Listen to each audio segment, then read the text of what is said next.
નમસ્કાર વિદ્યાર્થી મિત્રો, આપણી યુટ્યુબ ચેનલ મિશન જીપીએસસીમાં આપનું હાર્દિક સ્વાગત છે। એક નવા ચેપ્ટર સાથે ફરી એક વખત પાઠ નંબર 8 ભારત વર્ષની ભવ્યતા। આ ચેપ્ટરની અંદર આપણે ભારત વર્ષની ભવ્યતા વિશે ધોરણ 10માં જેટલા પણ ચેપ્ટર્સ છે એનું ઓવરવ્યૂ આપવામાં આવેલું છે।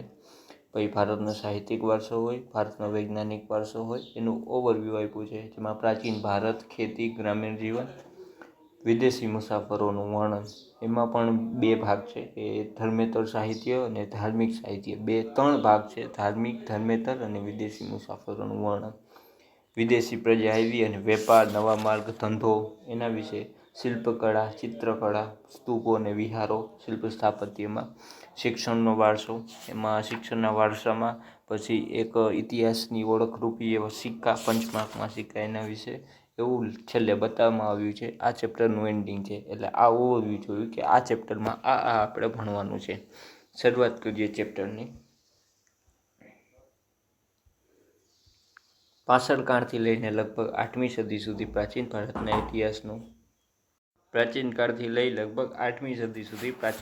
ઇતિહાસનું આપણે અધ્યયન કર્યું કે પ્રાચીન કાળથી લઈને અત્યાર સુધી આપણે અમુક બાબતો જોઈ છે તે બધી, અને આપણા દૈનિક જીવનમાં ખેતી વિશે સ્ટાર્ટિંગમાં બધું ઇન્ટ્રોડક્શન આપ્યું છે કે વિવિધ પ્રકારની સંસ્કૃતિ આવી, તેમાં ભળી અને ભારતીયકરણ સંસ્કૃતિનું નિર્માણ થયું। ભારતીયકરણ સંસ્કૃતિનું નિર્માણ એટલે કે વિવિધ સંસ્કૃતિઓ આવી, પોતાના આદાન પ્રદાન થકી, આપવું ને દેવું, આદાન પ્રદાન થકી અલગ અલગ સંસ્કૃતિઓ સ્વીકારી અને દીધી, એના પ્રમાણે જે સંસ્કૃતિનું નિર્માણ થયું એના વિશે ભારત વર્ષની ભવ્યતા વધી।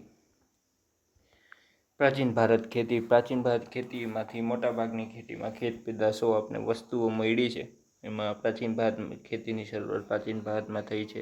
એમાં ઓજારો અને સિંચાઈ, હવે ઓજારોમાં જોઈએ તો એક હળ પ્રકારનું રમકડું મળ્યું છે, સ્પેશિયલી હળ નથી મળ્યું પણ હળ પ્રકારનું રમકડું મળ્યું, જેથી આપણે ખબર પડી શકે કે ત્યાં ખેતીના ઓજારો હતા એમ। પછી એમાં પાકોમાં ઘઉં, જવ, ડાંગર, જુવાર, બાજરી, તલ, વટાણા વગેરેની ખેતી થતી હતી। પછી ત્યારબાદ સિંચાઈની પણ વ્યવસ્થા હતી એવું પણ જોવા મળે છે। હવે ઓજારોમાં ખાસ જોઈએ આપણે તો ઓજારોમાં જેમ કીધું એમ હર પ્રકારનું રમકડું આપણે મળ્યું છે।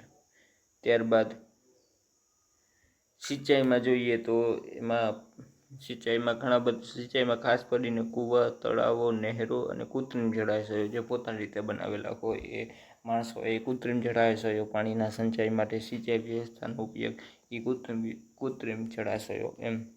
સમૃદ્ધ ગામડાઓ માટેના ખેતીના વિકાસ માટે નવા સંસાધનો અને સાધનો એ સિંચાઈ માટે ઉપયોગી છે, એવું બધું ઓરલી આપ્યું છે। પછી ત્યારબાદ ઓજારોમાં એક આ છે કે 2500 વર્ષ પહેલાં ખેતીમાં લોખંડના સાધનો ઉપયોગ થતો હતો એવું આપવામાં।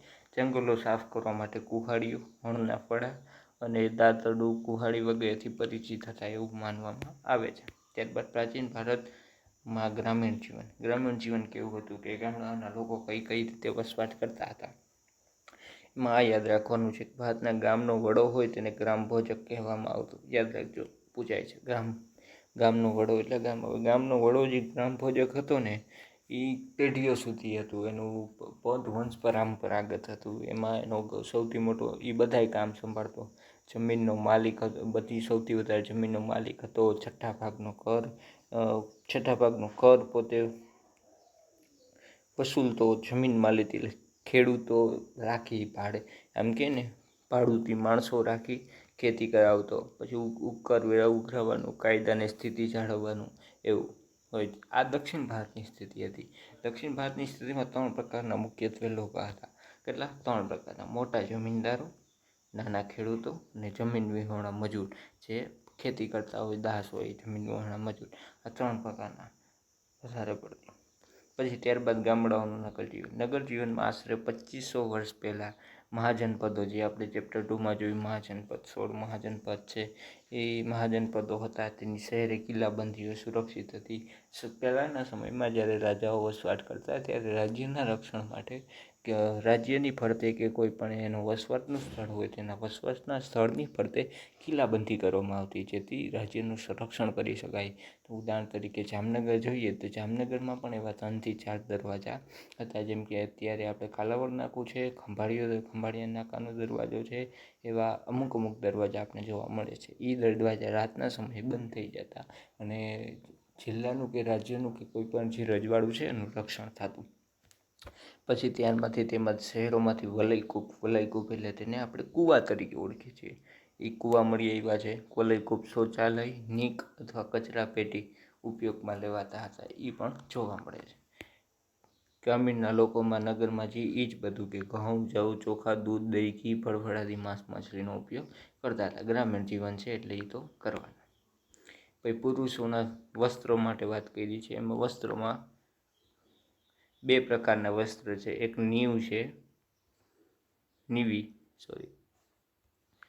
નીવી છે અને બીજું છે વાસ અને ત્રીજું છે અતિવાસ. નીવી એટલે શું? નીચેના ભાગનું. ની યાદ રાખવાનું, આ બાજુનું યાદ રાખવાનું તમારે કે નીવી એટલે નીચેના ભાગનું વસ્ત્ર અને વાસ એટલે ઉપરના ભાગનું.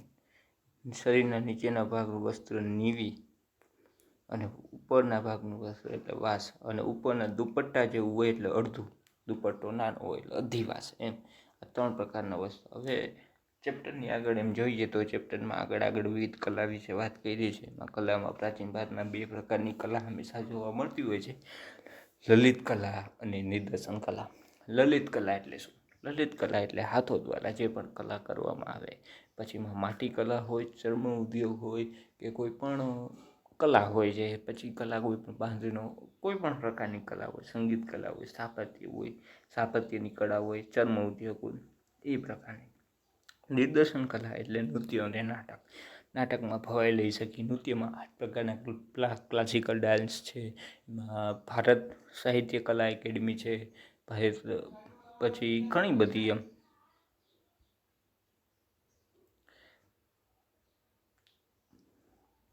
ત્યારબાદ જોઈએ તો એમાં સાહિત્યિક વારસા વિશે માહિતી આપેલી છે કે 3 પ્રકારના સાહિત્યિક વારસા જોવા મળે છે. 3 પ્રકારના સાહિત્યિક વારસામાં 3 પ્રકારના: ધાર્મિક સાહિત્ય, ધર્મેતર સાહિત્ય અને વિદેશી મુસાફરોનું વર્ણન. ધાર્મિક સાહિત્યમાં ધર્મને લગતા ગ્રંથો, ધર્મને લગતા કાવ્યો, ધર્મને લગતી બાબતો દર્શાવવામાં આવી છે. ધર્મેતર સાહિત્યમાં ધર્મને અલગ પડતું કોઈ હોય જે સાહિત્ય હોય, એ પછી કોઈ પણ વ્યાકરણ ગ્રંથો હોય, કોઈ પણ રાજ્યના વહીવટ માટેના ગ્રંથો હોય, એ પ્રમાણે. અને લાસ્ટ છે વિદેશી મુસાફરોનું વર્ણન, કે જુદા જુદા વિદેશીઓ આવ્યા, વિદેશી મુસાફરો આવ્યા. પછી હુએન સાંગ હોય, ઇબ્ન બતુતા હોય, ટોલેમી હોય ભૂગોળવેતા, પછી એવા ઘણા બધા આવ્યા. પોતાની પુસ્તકો લખીને ગયા અને પુસ્તકો લખીને જે માહિતી પ્રાપ્ત થઈ એના વિશે થોડી માહિતી આપને આપી છે. ધાર્મિક સાહિત્યની અંદર 4 પ્રકારના આપણે વેદો વિશે માહિતી આપી છે. યુગવેદ, યજુર્વેદ, સામવેદ ને અર્થવેદ. ઋગ્વેદ સૌથી જૂનો વેદ છે. 1028 સૂક્ત જોવા મળે છે. યજુર્વેદ યજ્ઞનો વેદ છે. સામવેદ એટલે સંગીતને ગંગોત્રી કહેવાય છે. અર્થવેદ એટલે બધું ભસ્મની ક્રિયા અને જાદુ ટોણાને એવું અર્થવેદમાં જોવા મળે છે. સૌથી આમ જોઈને તો જૂનો વેદ ઋગ્વેદ ને સૌથી લેટેસ્ટ અર્થવેદ એવું માનવામાં આવે છે. હવે ત્યારના સમયમાં એમ હતું કે બ્રાહ્મણ ગ્રંથો અને આરણ્યકોનો પણ વિકાસ થયેલો. એનો અર્થ એવો છે કે જ્યારે ઋગ્વેદ હતું ને તો એની ભાષા બહુ અઘરી હતી. પછી પાલી ભાષામાં હોય, સંસ્કૃત ભાષામાં હોય, તેની ભાષાનો અર્થ, તાત્પર્ય સમજવા માટે લોકોને મુશ્કેલીઓ પડતી હતી.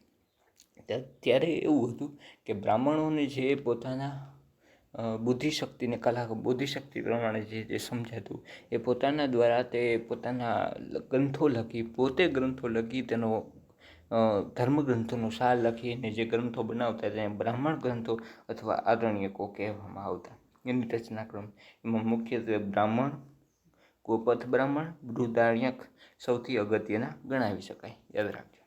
આ સિવાય રામાયણ અને મહાભારત. રામાયણ કોને લખ્યું? વેદવ્યાસે.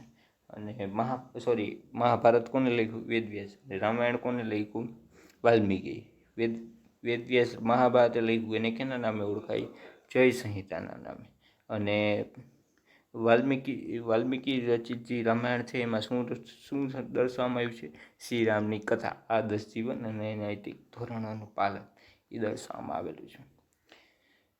ભારતના મહાન છે ને, ભારતના જેટલા પ્રાચીન છે ને એ સમાજ, સંસ્કૃતિ અને ધર્મનો ત્રિવેણી સંગમ છે. આ બે વસ્તુ યાદ રાખવાની છે. વેદવ્યાસે મહાભારત લખ્યું, એને જય સંહિતા તરીકે ઓળખાય છે નામ. 1,00,000 શ્લોકોનું મહાભારત છે. પછી વાલ્મીકીએ રામાયણ લખ્યું, ભગવાન શ્રીની કથાનું દર્શાવે છે. હવે 108 જેટલા ઉપનિષદો વિશે માહિતી જોઈ કે 108 જેટલા ઉપનિષદો છે. એમાં છાંદોક્ય ઉપનિષદ, મુંડક ઉપનિષદ, ઘણા બધા ઉપનિષદ આ બધા મહત્વના છે. એમાં નામ અમુક આપેલા છે, આપણે જોઈ કે એમાં 108 જેટલા ઉપનિષદોમાં કઠ, કેન, પ્રશ્ન, મુંડક ઉપનિષદ, માંડુક્ય ઉપનિષદ, ઈશાવાસ્યમ, છાંદોક્ય ઉપનિષદ. સત્યમેવ જયતે કયા ઉપનિષદમાંથી લેવામાં આવ્યું છે? મુંડક ઉપનિષદ. તત્વજ્ઞાનના મહાન ગ્રંથો છે તે પુરાણોની સંખ્યા જોઈએ તો 18 જેટલી પુરાણોની સંખ્યા છે. જેમાં વિષ્ણુ પુરાણ, ગરુડ પુરાણ, વાયુ પુરાણ, મત્સ્ય પુરાણ અને ભાગવત વિશિષ્ટ ગ્રંથો આવેલા છે. આ માહિતી થઈ આપણી 108 જેટલા ઉપનિષદો વિશે. ઉપનિષદો છે ને એમાં Indian philosophy is very included, કે ઇન્ડિયન ફિલોસોફીનો અમુક જેટલો ભાગ છે ને જે 60 દર્શન કહેવામાં આવે છે. 6 થી 7 પ્રકારની ઇન્ડિયન ફિલોસોફી ફેમસ છે. તે વર્લ્ડ પ્રમાણે ફેમસ છે કે આખા વિશ્વમાં જ્યારે કોઈ તત્વજ્ઞાન અને દર્શનશાસ્ત્રની કોઈ વાત નહોતું કરતું ત્યારે સૌ પ્રથમ વાત એ ફિલોસોફીની વાત ભારતમાં થયેલી. એમાં આદિ શંકરાચાર્ય હોય, અગ્નિવાદી હોય કે ઘણું બધું એમાં ફિલોસોફી એમ. એટલે આ જે મુંડક ઉપનિષદ ને છાંદોગ્ય ઉપનિષદ છે તેમાંથી ફિલોસોફી લેવામાં આવી છે. પછી ત્યાં છે બૌદ્ધ ધર્મ અને જૈન ધર્મ વિશેની માહિતી. બૌદ્ધ ધર્મમાં 3 પ્રકારના હોય છે. બૌદ્ધ ધર્મના મૂળ ગ્રંથોને ત્રિપિટક કહેવાય છે. સુત્ત પિટક, જેમાં બૌદ્ધ ધર્મના સિદ્ધાંતો, બૌદ્ધ ધર્મ વિશે માહિતી આપી છે. વિનય પિટક, જેમાં જીવન જીવવાની કઈ રીતે હોય, જીવન કઈ રીતે જીવવું એના વિશે. અને અભિધમ્મ પિટકમાં પણ એવી જ કંઈક માહિતી આપવામાં આવેલી છે. હવે આ 3 પ્રકારના એની જાતક કથાઓ છે. આ યાદ રાખવાનું, 3 પ્રકારની જાતક નિકાય: દીઘ નિકાય, અંગુત્તર નિકાય અને મજ્જી નિકાય. અગત્યના ગ્રંથો. બૌદ્ધ ધર્મના ગ્રંથોને ત્રિપિટક કહેવાય. ત્રિપિટકના 3: સુત્ત પિટક જે બૌદ્ધ ધર્મનો અભ્યાસ કરાવે છે, વિનય પિટક જે જીવન જીવવાનો અભ્યાસ કરાવે છે, અને અભિધમ્મ પિટક પણ તે જ પ્રમાણે. આ સિવાય જાતક કથાઓમાં દીઘ નિકાય, અંગુત્તર નિકાય અને મજ્જી નિકાય. પછી નાગસેનનું મિલિંદ પાનહો. હવે એમાં છે આની એવી માન્યતા છે કે નાગસેનનું મિલિંદ પાનહો એમાં શું છે કે નાગસેન કરીને એક આચાર્ય હતા અને મિલિંદર કરીને એક બૌદ્ધ સાધુ હતા. આ બે વચ્ચેનો જે ધર્મશાસ્ત્ર વચ્ચેનો સંવાદ છે એ મિલિંદ પાનહો કરીને જે ગ્રંથ છે, પ્રશ્નો છે. નાગસેને પ્રશ્નો પૂછેલા છે મિલિંદર પાનહો કરીને જે બૌદ્ધ આચાર્ય છે એના વિશેની આખી શાસ્ત્રાર્થ જે છે એ દર્શાવવામાં આવ્યો છે. પછી આર્યમનજીસી, શ્રી મૂળકલ્પ અગત્યના બૌદ્ધ ગ્રંથો છે. તિબ્બત ભાષામાં લખેલા બૌદ્ધ ગ્રંથોમાં બૌદ્ધ ગ્રંથની કજાર અને તંજર 2 સંહિતા પ્રખ્યાત છે. 1 મિનિટ.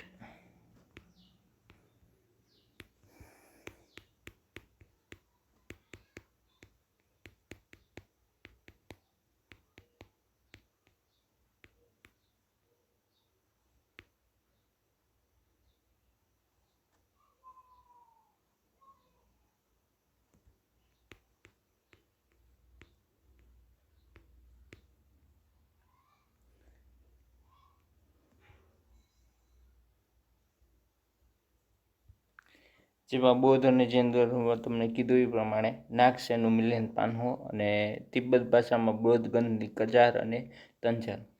જાતક કથાઓમાં દીઘ નિકાય, મજ્જી નિકાય બૌદ્ધ ગ્રંથો છે. એ ઉપરાંત બૃહદ કથા, હરિવંશ પુરાણ, વાસુદેવ હિડી, સિદ્ધેમ શબ્દનું શાસન, દળાશાય, કીર્તિ કૌમુદી આ બધા મુખ્ય છે. જૈન ગ્રંથોને આગમ ગ્રંથો કહેવામાં આવે છે. આગમ ગ્રંથોની સંખ્યા 12 છે. જૈન ગ્રંથોનું પ્રાચીન સાહિત્ય 14 પર્વ અને 12 અંગમાં વહેંચાયેલું છે. મુખ્ય ગ્રંથોમાં આગમો, આચારંગ અને વૈતાલિક, દર્શાવૈતાલિક સૂત્રો અગત્યના છે. યાદ રાખવાનું શું છે? આગમ ગ્રંથો કહેવાય જૈન ધર્મને, બૌદ્ધ ધર્મને ત્રિપિટક કહેવાય. જનગ્રંથોની સંખ્યા, આગમ ગ્રંથોની સંખ્યા 12 છે. પ્રાચીન સાહિત્ય 14 પર્વ અને 12 અંગમાં વહેંચાયેલું છે. મુખ્ય ગ્રંથોમાં આગમો, આચાર અંગ અને દશા વૈતાલિક સૂત્ર બધા અગત્યના છે. ધર્મેતર સાહિત્ય, જે ધર્મની બહારનું સાહિત્ય હોય તેને ધર્મેતર સાહિત્ય કહેવાય. હવે મોટા ભાગે આમાં મનુસ્મૃતિનો ઉલ્લેખ કરેલો છે, નાટ્યનો ઉલ્લેખ કરેલો છે, કૌટિલ્યનું અર્થશાસ્ત્ર, જે મૌર્ય સમાજની રાજનીતિક નીતિ, કાયદો, અર્થનીતિ, કુશળ વહીવટને એની એ બધું. પછી પ્રાચીન ભારતમાં જે નારદ સ્મૃતિ, યાજ્ઞવલ્ક્ય સ્મૃતિ, આ બધી સ્મૃતિઓ થઈ એનો સમાવેશ કરેલો છે. પ્રશસ્તિઓ, વ્યાકરણ ગ્રંથો, કાવ્ય નાટકો એનો સમાવેશ કરેલો. મનુસ્મૃતિ છે એ ભારતનો કાયદા ગ્રંથ ગણાય છે, જેના પ્રત્યે પણ ઘણા એવા વિવાદ જોવા મળે છે કે ડૉક્ટર બાબા સાહેબ આંબેડકરે જાહેરમાં મનુસ્મૃતિ સળગાવી અને મનુસ્મૃતિમાં જે પણ કાયદાઓ લખેલા છે એ સ્ત્રી વિરોધી છે. તે પણ ધર્મેતર સાહિત્ય એટલે કાયદા ગ્રંથ છે. એ પણ એક મોનોપોલી છે, એક વિવાદ આવેલો પહેલાંના સમયમાં. પ્રાચીન ભારતમાં મોટા પ્રમાણમાં નાટકો અને કાવ્યોની રચના થઈ છે, જેમાં મહાકવિ ભાસ, કાલિદાસ, શુદ્રક, ભારવી મહાન સાહિત્યકારો થઈ ગયા. આ મહાન સાહિત્યકારો બધા સંસ્કૃત સાહિત્યકારો છે. મહાકવિ ભાસ, કાલિદાસની તો ઘણી બધી રચના છે. અભિજ્ઞાન, શાંતિકુલમ, રઘુવંશમ, મેઘદૂતમ, કિરાતાર્જુન્યમ, સ્વપ્નવાસદ્રમ, મુચ્છકટિકમ, આ બધા વગેરેનો સમાવેશ થાય છે. આ યાદ રાખવાની છે. અભિજ્ઞાન નાટકો છે, બધા કાલિદાસના નાટકો યાદ રાખવાના છે. દક્ષિણ ભારતના સાહિત્યને સંગમ સાહિત્ય કહેવાય. યાદ રાખજો કે દક્ષિણ ભારતના સાહિત્યને શું કહેવાય? સંગમ સાહિત્ય. એમાં ઈસવીસન પ્રથમ 3 સદીઓમાં તેની શરૂઆત થઈ. 1600 જેટલા કવિઓ, લોક કવિઓ ભેગા થયા, 3 સંગમ સભા યોજાઈ અને અલગ અલગ રચનાઓ બનાવવામાં આવી. આ સાહિત્યમાં શિલ્પાધિકારમ અને મણિમેખલાઈ ખૂબ અગત્યનો સંગમ સાહિત્યનો ગ્રંથ છે. પછી છે સંસ્કૃત ભાષામાં પાણિનીનું અષ્ટાધ્યાય. જેમ ઘણા બધા સંસ્કૃત સાહિત્યમાં જે પાણિનીનું અષ્ટાધ્યાય છે ને, તે જ રીતે આપણે ગુજરાતી ભાષામાં ગોંડલના મહારાજા ભગવતસિંહજી એને ગુજરાતી સાહિત્ય માટેનો ગ્રંથ લખેલો ભગવદ્ ગૌમંડળ. એ ભગવદ્ ગૌમંડળ ગુજરાતી સાહિત્યના વ્યાકરણનો અને શબ્દભંડોળનો અમૂલ્યનો ગ્રંથ છે. એ જ રીતે સંસ્કૃત ભાષામાં સર્વશ્રેષ્ઠ વ્યાકરણ ગ્રંથ તરીકે પાણિનીનું અષ્ટાધ્યાય છે. ઈસવીસન પૂર્વે 5મી સદીમાં રચાયું હતું. અશોકના શિલાલેખો, પ્રાચીન ભારતના ઇતિહાસ, મૌર્ય સામ્રાજ્યના વહીવટી તંત્રનો તથા બૌદ્ધ ધર્મના નીતિ નિયમોની વિશેષ માહિતી આપણે આમાંથી જોવા મળે છે સંસ્કૃત ભાષાના વ્યાકરણ ગ્રંથમાં. ત્યારબાદ છે ગુપ્ત કાળની પ્રશસ્તિ કાવ્યો ને બધું પ્રશસ્તિ કાવ્ય. એમાં છે ને આ પ્રશસ્તિ છે ને બહુ ફેમસ છે કે એની હરિશરણની આપણે આગળ જોઈએ. પછી ઉદયકીર્તિની, ચંદ્રગુપ્ત દ્વિતીયની પ્રશસ્તિ, જેના લેખક કોણ હતા? વીરસન સાબા. ઉદયગીરીના ચંદ્રગુપ્ત બીજાની પ્રશસ્તિ એની. પછી હર્ષચરિતમ, હર્ષની પ્રશસ્તિ એ પણ પ્રખ્યાત છે. પ્રશસ્તિ એટલે કે એવું લખાણ જે રાજા વિશે લખવામાં આવેલું હોય. પછી વિદેશી મુસાફરોનું વર્ણન. વિદેશી મુસાફરોના વર્ણનમાં એવી બાબતો છે કે ઘણા બધા વિદેશી મુસાફરો આવ્યા અને ઘણા વિદેશી મુસાફરો ગયા. એમાં સૌપ્રથમ ધોરણ 8નું તમે પહેલું ચેપ્ટર વાંચો, યુરોપિયન પ્રજાનું આગમન. યુરોપિયન પ્રજાના આગમનમાં રેશમ, તેજાના મલમલ, પછી કાંજીવરમની સાડી, પછી આપણું બધા પ્રખ્યાત બધા કપાસ, ઘઉં અને બધા આપણા જે છે પાકો, એના વિશે પ્રજા એનાથી આકર્ષાય, વેપાર ધંધા ઉદ્યોગથી આકર્ષાય અને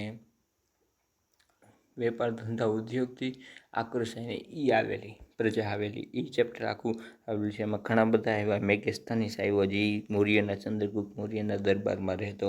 પછી ગ્રીક ટોલેમી નાવિક ભૂગોળવેદ હતો, જે જિયોગ્રાફિસ્ટ હતો મૌર્ય યુગની. પછી ચંદ્રગુપ્ત દ્વિતીયના સમયમાં ચીન મુસાફર ફાહિયાન આવેલો.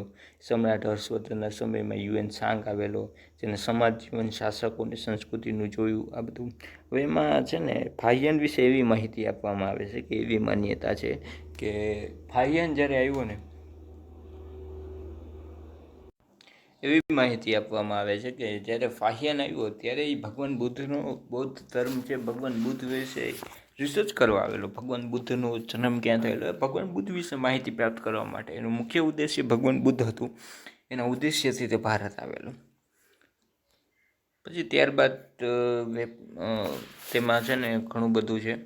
વિદેશી વેપારીઓને નવા માર્ગો, જેમ મેં તમને કીધું કે વિવિધ પ્રજાએ એમાં છે ને સૌથી જૂનું જોઈએ તો સિંધુ ખીણ સંસ્કૃતિની ઇન્ડસ વેલી સિવિલાઇઝેશનનું સૌથી જૂનું ડોકયાર્ડ જે છે લોથલ છે એ સમુદ્ર માર્ગ તરીકે ગોદી ડોકયાર્ડ વહાણ ધક્કા તરીકે વખારના અવશેષો પણ ત્યાં પ્રાપ્ત થયા છે. એના વિશે હતું. વેપાર વાણિજ્યમાં ભારત સૌથી પહેલાં ઇન્ડિયામાં ઇન્ટરનેશનલ લેવલે ફેમસ હતું. દરિયાઈ વાહન વ્યવહારમાં પણ ફેમસ હતું. પછી લોથલમાં માટીકામના, પછી એમાં થોડી માહિતી આપી છે કે લોથલમાં માટીકામના વાસણો આપ્યા છે. એમાં અમુક વસ્તુ એવી છે કે સેલ, ખડી, છીપ અને હાથીદાંતની બનાવેલમાંથી મણકાનો વેપાર થતો. મરી મસાલા અને કિંમતી પથ્થરોની પણ આયાત નિકાસ થતી. અને ક્યાં સુધી થતું એમાં એવું આપેલું છે કે મધ્ય એશિયાથી લઈ અને યુરોપ સુધી સુતરાઉ કાપડ જતું. મધ્ય એશિયાથી થઈ સુતરાઉ કાપડ, રેશમી કાપડ, મસાલાની નિકાસ થતી. ખંભાત, ભરૂચ, સોપારા, તામ્રલિપ્તિ જેવા આંતરરાષ્ટ્રીય બંદરો, આ જો બંદરોના નામ આપ્યા છે. ખંભાત, ભરૂચ, સોપારા, તામ્રલિપ્તિ આંતરરાષ્ટ્રીય બંદરો હતા. પૂર્વ અને પશ્ચિમ ભાગમાં સુતરાઉ કાપડ, પૂર્વ અને પશ્ચિમ ભાગમાં સુતરાઉ કાપડ, રેશમી કાપડ, મસાલા, તેજાના, ઇમારતી લાકડા. ઇમારતી લાકડામાં સુંદરબન ડેલ્ટા છે, જે એક એવી વર્લ્ડ હેરિટેજ સાઇટ છે જે પ્રાકૃતિક અને કૃત્રિમ બેનું સમન્વય કરી અને ભારતની એકમાત્ર વર્લ્ડ હેરિટેજ સાઇટ છે. ઇમારતી લાકડા, એમ ભારતમાં અલગ જગ્યાએથી ઇમારતી લાકડાનો નિકાસ થતો હતો. ત્યાં સોનું, ચાંદી અને ચીજોની પણ વસ્તુનું આયાત થતું હતું. હમણાં એક કરંટનો ટોપિક છે કે આરબીઆઈએ કંઈક 50 કિલો કે કંઈક સોનું છે યુરોપ પાસેથી લીધેલું, જે છે ને આપણે ગીરવી રાખેલું. એ સોનું એમાં એવું છે કે આરબીઆઈના નિયમ હોય છે કે અમુક વસ્તુ તમે કોઈ પણ દેશ પાસે તમે ગીરવી રાખી શકો હતો. એમ આરબીઆઈ જે સોનું 50 કિલો જે યુરોપ પાસે એની પાસે ગીરવી રાખેલું હતું ને, એ હમણાં છૂટાયું છે. એટલે આ ભારત માટે એક વિચારવા જેવો અલગ ટોપિક છે, હમણાં કરંટનો ટોપિક છે. પછી ચીનના અર્થે કેટલાક લોકો દૂરના વિસ્તારોમાં પગપાળા કે ઘોડા ઉપર જઈ અને રેશમી કાપડ પણ લઈ આવતા. એને રેશમ માર્ગ કહેવામાં આવતો હતો. It is a very IMP જોવું જોશે ફરીથી કે ચીનના અર્થે ચીનના જે વેપારીઓ આવતા એ ઘોડા ઉપર કે પગપાળા રેશમનું કાપડ લઈ આવતા, મુસાફરી કરતા, જેને રેશમ માર્ગ સિલ્ક રૂટ તરીકે જાણીતા હતા. ચીન, ભારત, ઈરાન, અરબસ્તાન, ગીક અને રોમ આટલા મુખ્ય વેપાર માટે પ્રખ્યાત હતા. ચીન, ભારત, ઈરાન, અરબસ્તાન, ગ્રીક અને રોમ, આ બધીના અલગ જરૂરિયાતો હતી. એ પ્રમાણે એમાં આ આઈએમપી છે કે ભારતના બંદરો કાળા મરી અને અન્ય તેજાનાની નિકાસ માટે મુખ્ય કેન્દ્રો હતા. ભારતના બંદરો કાળા મરી અને તેજાના એક મસાલાનો પ્રકાર છે. પ્રાચીન ભારતમાં ચિત્રકલા માટે પહેલેથી ભારત દેશ પ્રખ્યાત છે કે ચિત્ર મનુષ્યના મનોભાવને પ્રગટ કરે છે. ચિત્ર એવી વસ્તુ છે, તમે મોનાલિસાનું પેઇન્ટિંગ જોયું છે. મોનાલિસાના પેઇન્ટિંગની કિંમત એટલી છે કે તમે વિચારી ન શકો. પણ એ પેઇન્ટિંગ પાછળની પણ ઘણી બધી થિયરીઝ થઈ છે. 40-50 વર્ષ સુધી રિસર્ચ ફ્રેમવર્ક થયા છે.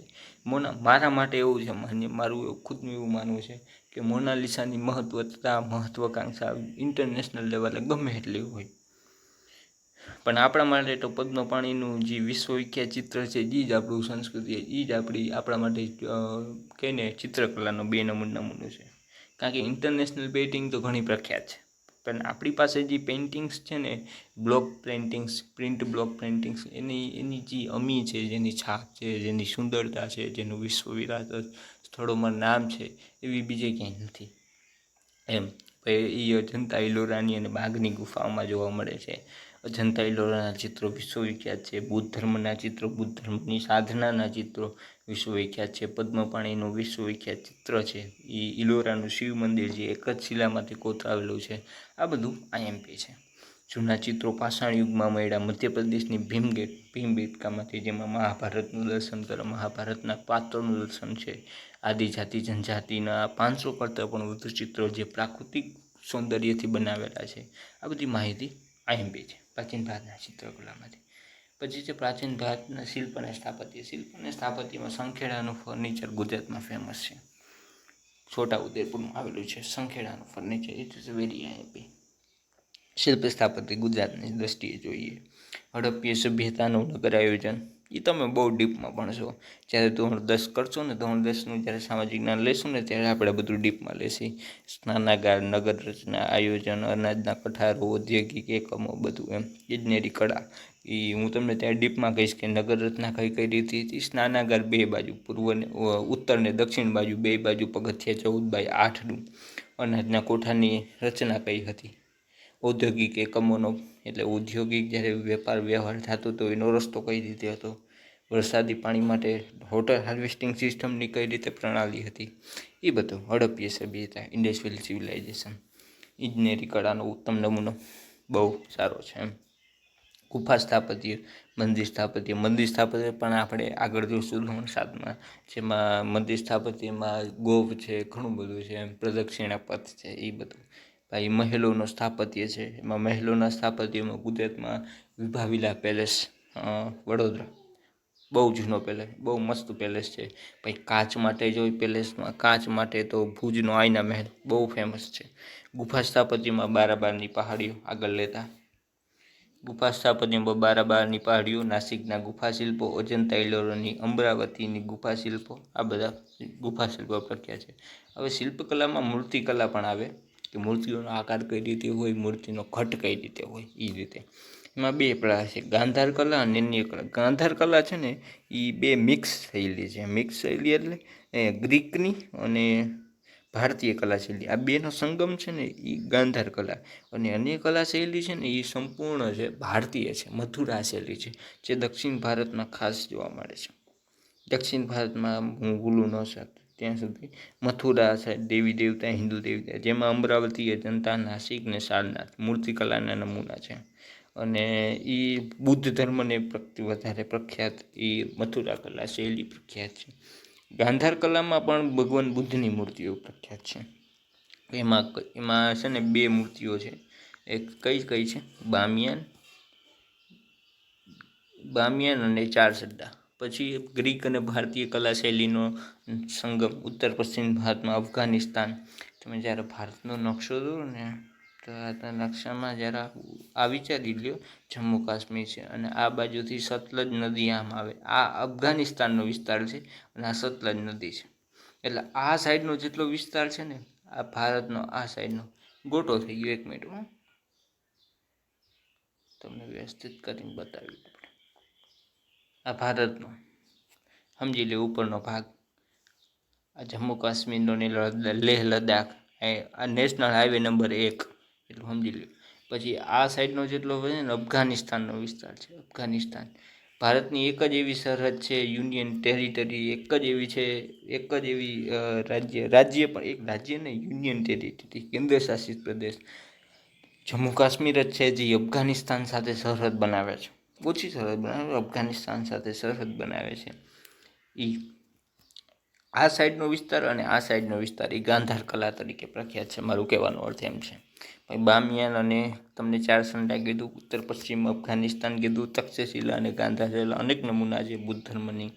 એ રીતે હવે સ્તૂપો અને વિહારો. સ્તૂપો એટલે શું કે ભગવાન બુદ્ધના અવશેષો છે, ભગવાન બુદ્ધના જે અંગો છે, જેના અવશેષો છે, તેને એક ગોળ ગુંબજ આકારના સ્થાપત્યમાં કોઈ પણ ગોળ ગુંબજ આકારના મંદિર જેવા આપણે મંદિર ઉપયોગ ન કરી શકીએ, પણ એનો સ્તૂપ જ એના માટે બુદ્ધ વિહાર ઉપયોગ કરી શકીએ. બુદ્ધ વિહારમાં રાખવામાં આવે એને આપણે સ્તૂપો કહીએ છીએ. એમાં સ્તૂપો ઘણા બધા છે. સારનાથનો સ્તૂપ છે, લુંબિનીનો સ્તૂપ છે, આ બધા સ્તૂપ પ્રખ્યાત છે. એના પછી સાચીનો સ્તૂપ એ વધારે પ્રખ્યાત છે. જોઈએ આપણે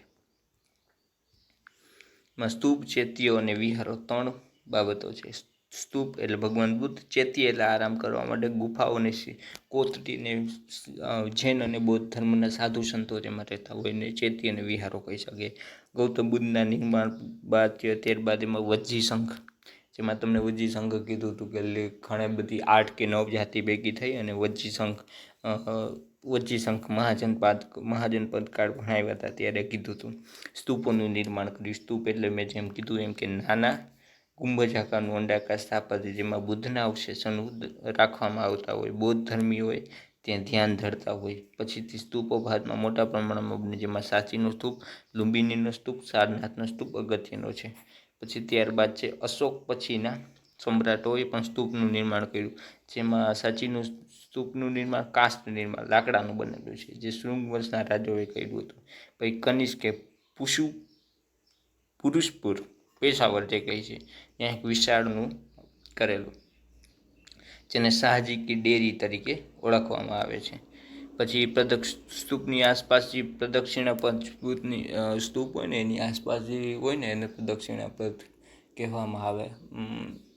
પછી એ જોઈએ ધોરણ 10માં આવશે ને ત્યારે તમને ધોરણ 10નું તમે મંદિર સ્થાપત્ય અને કળા વારસો તમે ચેપ્ટર જોશો ને એટલે તમને એ સ્તૂપનું નિર્માણ દેખાશે. જેમ તમને કીધું એ પ્રમાણે ચૈત્યો એટલે બૌદ્ધ કલા માટેનું ચૈત્યો પણ પછીથી બૌદ્ધ કલાનું કેન્દ્ર બન્યા. ગુફા કોતરીને ભાઈ ચૈત્યોમાં હારબંધ સ્તંભો, દરવાજા, વિશાળ પ્રાર્થના મંડપ બધી કોતરવામાં આવતા હતા. એમાં ઘણા બધા છે ને ચૈત્યો પ્રખ્યાત છે. એમાં જોઈએ તો ક્યાં અમરાવતી, ભજ, કાલે એ ચૈત્ય વિશ્વવિખ્યાત છે. પછી એને વિહાર તરીકે પણ ઓળખવામાં આવે છે. જૈન અને બૌદ્ધ ધર્મ વિહાર, એજ્યુકેશન સેન્ટર તરીકે પણ લઈ શકો ચૈત્યો અને વિહારોને. એમાં ચૈત્યો અને વિહારને એમાં ધર્મનો અભ્યાસ કરતા, ધર્મનું અધ્યયન કરતા એ જૈન અને બૌદ્ધ સાધુઓ. યુએન સાંગે પણ ઉત્તર ભારતમાં 100 જેટલા વિહારો હોવાનું માન્યું છે, જેની સ્થાપત્ય કલા પણ મૂર્તિઓ અને વિહારો જોડાયેલા છે. શ્રવણ બેલગોડા, મહાવીર સ્વામીનું જ્યાં મૃત્યુ થયેલું એ શ્રવણ બેલગોડા, ત્યાં ગોમતેશ્વરની મૂર્તિઓ, જૈન મૂર્તિઓ વિશ્વવિખ્યાત છે. જૈન ધર્મના સાધુઓ અને ભિક્ષુઓ માટે સંખ્યાબંધ પ્રમાણે બધું આવેલું છે. ગુજરાત પણ બુદ્ધિસ્ટ આર્કિટેક્ચર અને બુદ્ધિસ્ટ કલાઓ માટે, બુદ્ધિસ્ટ ગુફાઓ માટે જૂનાગઢની ગુફાઓ અને જૂનાગઢનું ઘણું બધું પ્રખ્યાત છે. શિક્ષણનો વારસો એટલે શું? શિક્ષણનો વારસો એટલે શિક્ષણનું જે આપણે એમાં શિક્ષણની આપણી 5 વિદ્યાપીઠ ફેમસ છે. આપણી યુનિવર્સિટી કહી શકાય. તક્ષશિલા, નાલંદા, વિક્રમશિલા, પછી વિક્રમશિલા ને હજી વિક્રમશિલા છે, વલ્લભી વિદ્યાપીઠ અને ઓદંતપુરી. આ 4-5 આપણી છે એ પ્રખ્યાત છે, આપણી યુનિવર્સિટી છે. એટલે હડપ્પીય સભ્યતા હતા ને ત્યારે મોહેન્જો-દડોમાં ત્યારે પણ ઉચ્ચ શિક્ષણ આપવામાં આવતું. કાશ્ય સભ્યતા તરીકે ઓળખવાનું, જેમાં ઉચ્ચ અભ્યાસમાં આપણે રસાયણશાસ્ત્ર લઈ શકીએ કે પારાનો ભસ્મ કરી અને તેનું રસાયણશાસ્ત્ર હતું. પછી કિલ્લા, મકાનો, સ્નાનાગાર આ બધું સિવિલ એન્જિનિયરિંગ તરીકે હતું. કાપડ વણાટ ને વહાણ વણાટ બધું ડિઝાઇનિંગનું. પછી ઇન્જિનિયરિંગ આ બધું શિક્ષણનો જ ભાગ છે, જે સિંધુ સભ્યતામાં જોવા મળતું હતું. પછી પ્રાચીન ભારતમાં 5 વિદ્યાપીઠો મેં તમને કીધી.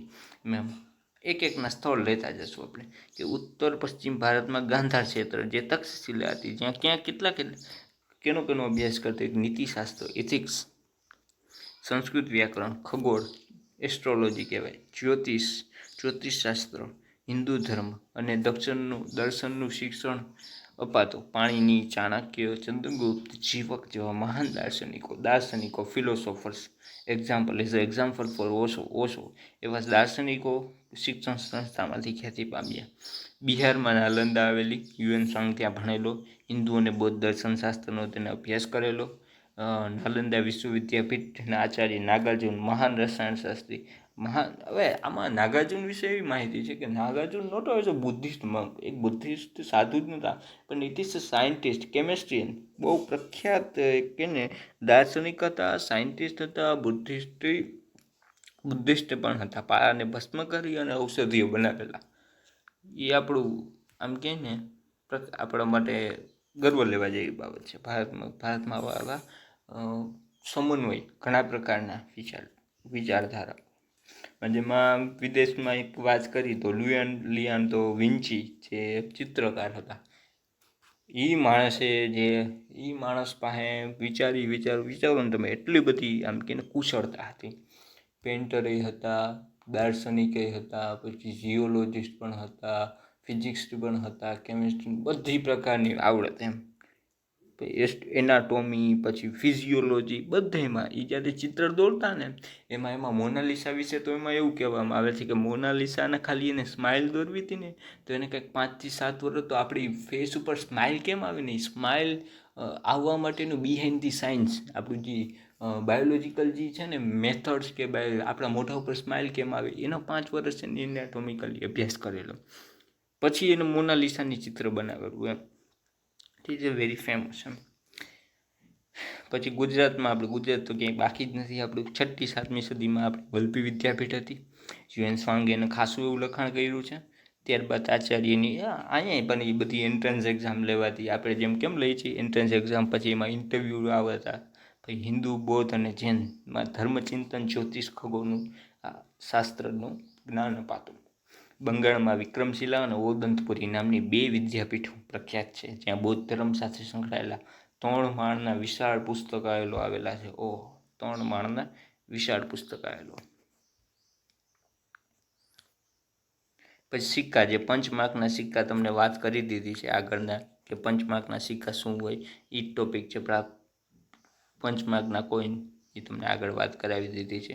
અને એમાં લાસ્ટમાં આપણે 5 માર્કના સિક્કા ક્યાં ક્યાંથી મળ્યા છે એનો છે કે સમુદ્રગુપ્તનું વીણાવાદન કરતું વ્યાઘ્ર, પરાક્રમ, ચંદ્રગુપ્ત પ્રથમના રાજા રાણીના, પછી ગરુડના, આ બધા આવશે. આવું બધું સોનાના સિક્કામાં જોવા મળતું. ગરુડના, ચંદ્રગુપ્ત દ્વિતીયના, વિક્રમાદિત્ય, પછી સિંહ વિક્રમના તથા ગરુડ ધ્વજના સિક્કા મોટા પ્રમાણમાં મળી આવેલા છે. આ સિક્કા મોટે ભાગે સુવર્ણના, સોનાના હતા. અપાર સમૃદ્ધિને માહિતી. આ ભારતનો સર્વાંગી વિકાસ સદીઓથી થતો રહ્યો છે. જ્ઞાનની લગભગ તમામ શાખાઓ આપણા દેશમાં ફૂલી ફાલી અને વિકસી. ભારતનો મહાન સાંસ્કૃતિક વારસો સમગ્ર વિશ્વમાં આદિત્ય છે. આ બધી માહિતીઓ આપણે ભારત મસ્ત મજાની જોવા મળે છે. એક સરસ મજાનો મને એક શેર યાદ આવે છે. સરસ મજાનો શેર એ છે મુનવ્વર રાણા સાહેબનો, જે મૃત્યુ પામેલા મુનવ્વર રાણા સાહેબ, બહુ પ્રખ્યાત ગઝલકાર. એનો સરસ મજાનો શેર એ છે કે मैं इस पे नाज उठाता हूँ सो यह ऐसा नहीं करती, मैं इस पे नाज उठाता हूँ सो यह ऐसा नहीं करती, यह मिट्टी मेरे हाथों को कभी मेला नहीं करती, ये मिट्टी मेरे हाथों को कभी मेला नहीं करती, ये शहीदों की ज़मीं है जिसको हिंदुस्तान कहते हैं, ये शहीदों की ज़मीं है जिसको हिंदुस्तान कहते हैं, ये बंजर होके भी बुज़दिलों को कभी पैदा नहीं करती. એટલે આ ભારતનો આપણો વારસો છે.